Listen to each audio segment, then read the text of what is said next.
হরিশ্চন্দ্রপুর উন্নয়ন সমিতির পক্ষ থেকে হরিশ্চন্দ্রপুর রেলওয়ে স্টেশন মাস্টারকে ডেপুটেশন প্রদান, পদাতিক এক্সপ্রেস ট্রেন থামানোর দাবি এবং স্টেশন কাউন্টার থেকে কুলিক এক্সপ্রেসের রিজার্ভেশন টিকিট প্রাপ্ত এবং অনলাইন সিস্টেমের জন্য ডেপুটেশন প্রদান করা হয়। এদিন ডেপুটেশন প্রদান কর্মসূচিতে উপস্থিত ছিলেন হরিশ্চন্দ্রপুর উন্নয়ন সমিতির সম্পাদক মুফিজউদ্দিন আহমেদ, গৌতম চক্রবর্তী, বদরুল আলম, হরিশ্চন্দ্রপুর থানা ব্যবসায়ী সমিতির সম্পাদক পবন কেডিয়া ও বিশিষ্টজনেরা। হরিশ্চন্দ্রপুর উত্তর মালদহের একটি বিচ্ছিন্ন অংশ এবং উত্তর বিহার সংলগ্ন এই এলাকায় জনসংখ্যা আনুমানিক 5 লাখ রয়েছে, যেখানে হরিশ্চন্দ্রপুর থেকে কলকাতা, মালদা, শিলিগুড়ি, বারসোয়া পর্যন্ত সরাসরি রাস্তা নেই।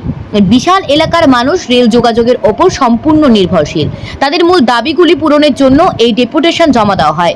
88 লেভেল ক্রসিং থেকে প্ল্যাটফর্ম নাম্বার 1 পর্যন্ত পাকা রাস্তা নির্মাণ, কাটিহার থেকে মালদা পর্যন্ত লোকাল প্যাসেঞ্জার ট্রেনের সংখ্যা বৃদ্ধি, কাটিহার থেকে মালদা পর্যন্ত যাত্রীবাহী ট্রেনের ভাড়া বাস্তবায়ন, বিভিন্ন দাবিতে এই ডেপুটেশন। এদিন এই ডেপুটেশন হরিশ্চন্দ্রপুর রেলওয়ে স্টেশন মাস্টারের মাধ্যমে ডিভিশনাল রেলওয়ে ম্যানেজারকেও দেওয়া হয়। আমরা হরিশ্চন্দ্রপুর উন্নয়ন সমিতির পক্ষ থেকে রেলের পরিষেবা সংক্রান্ত কিছু বিষয় নিয়ে দাবি জানাবার জন্য আজকে উপস্থিত হয়েছি। হরিশ্চন্দ্রপুর উন্নয়ন সমিতি এবং ব্যবসায়ী সমিতি এখানে অনেকেই উপস্থিত আছেন। আমরা এর আগেও বেশ কয়েক মাস আগে, এই মাত্র জানুয়ারি ফেব্রুয়ারির দিকেও আমরা ডেপুটেশন দিয়েছিলাম এবং আমাদের দাবি ছিল যে হরিশ্চন্দ্রপুরে পদাতিক এক্সপ্রেসের স্টপেজ দিতে হবে। এখন পর্যন্ত সেই দাবি পূরণ হয়নি। সেটা আমরা আজকে আবার রিমাইন্ডার আকারে দাবিপত্র পেশ করলাম। পাশাপাশি আমরা সেখানে দেখলাম, উল্লেখ করেছি যে আমাদের কুলিক এক্সপ্রেস এখান দিয়ে চলে, এখানে থামে রেগুলারলি, কিন্তু আশ্চর্যজনক বিষয় হচ্ছে দিন 15 থেকে কুলিক এক্সপ্রেসের কোনো রিজার্ভেশন টিকিট হরিশ্চন্দ্রপুর স্টেশন থেকে পাওয়া যাচ্ছে না।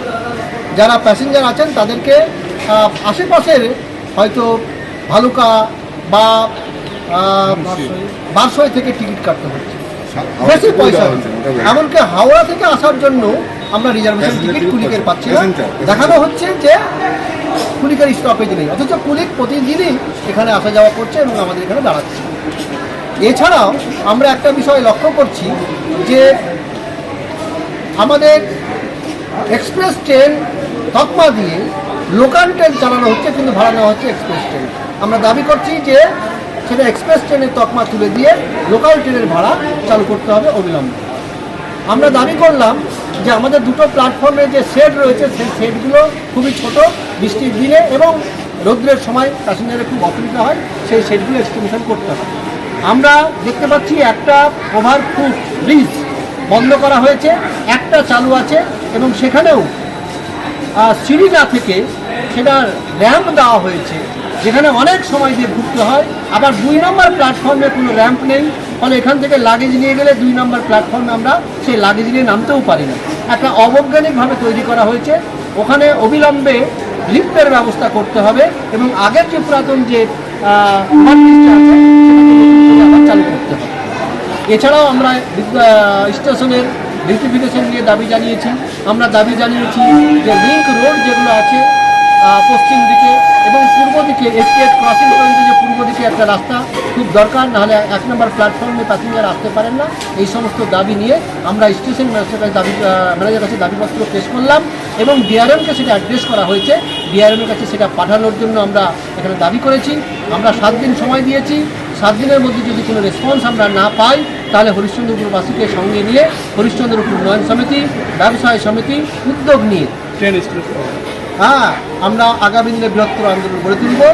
এই জন্য আমরা আবারও বলছি, এখানে আমাদের পদাতিক এক্সপ্রেস স্টপেজ চাই এবং দিল্লিগামী একটা ট্রেনের স্টপেজ চাই।